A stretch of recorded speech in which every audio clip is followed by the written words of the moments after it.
চোখের সামনে যখন আমার মহিলা নির্যাতিত, তাকে কোনো পুরুষ মানুষ ধরে মারছে, তার শ্লীলতাহানি করছে, আমি প্রতিবাদ করতে গিয়েছিলাম সেখানে।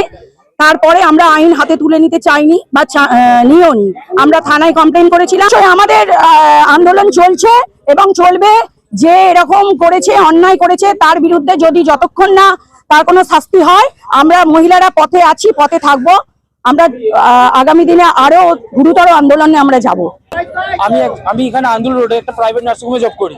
আমি বাড়ি ফেরার সময় 8টার সময় দেখি যে একজন তৃণমূলের গুন্ডা, তিনি মদ্যপ অবস্থায় নিমতলা বাজারে থাকা ঝান্ডাগুলোকে বিজেপির সেগুলোকে ফেলে দিচ্ছে। বাড়িতে এসে আমি আমার মন্ডল সভাপতিকে জানাই, বললো যে না ঠিক আছে, ওরা একটা ফেলেছে, আমরা 10টা লাগাবো পরে। কিন্তু কিছুক্ষণ বাদে দেখি অকথ্য ভাষায় আমার মাকে ব্যক্তিগতভাবে আক্রমণ করছে, উল্টো পাল্টা নোংরা ভাষায় গালাগালি পেরে এখানে অনেক।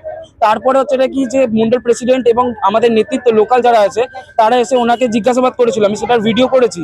সেক্ষেত্রে বললো কি যে না আমি করেছি, বেশ করেছি, তোমরা আমার কি করবে এই মদ্যপ অবস্থায় এরকম ধরনের হুমকি দেওয়ার কথাবার্তা। তারপরে কি ব্যক্তিগতভাবে কি করলো না, মন্ডল প্রেসিডেন্টকে ধাক্কা মারলো। সেখানে ধাক্কা মারতে আমার মা মহিলা হিসেবে এগিয়ে গিয়েছিল এবং মাকে ঘুষি মেরেছে এবং নাইটি ধরে টেনে ছিঁড়ে দিয়েছে। গলায় হাড় ছিল, হাড়টা বর্তমানে পাওয়া যাচ্ছে না। যাই হোক, তারপর মাকে বাঁচাতে গিয়ে আমি প্রথমে এগিয়ে গিয়েছিলাম নিজের মাকে বাঁচাতে।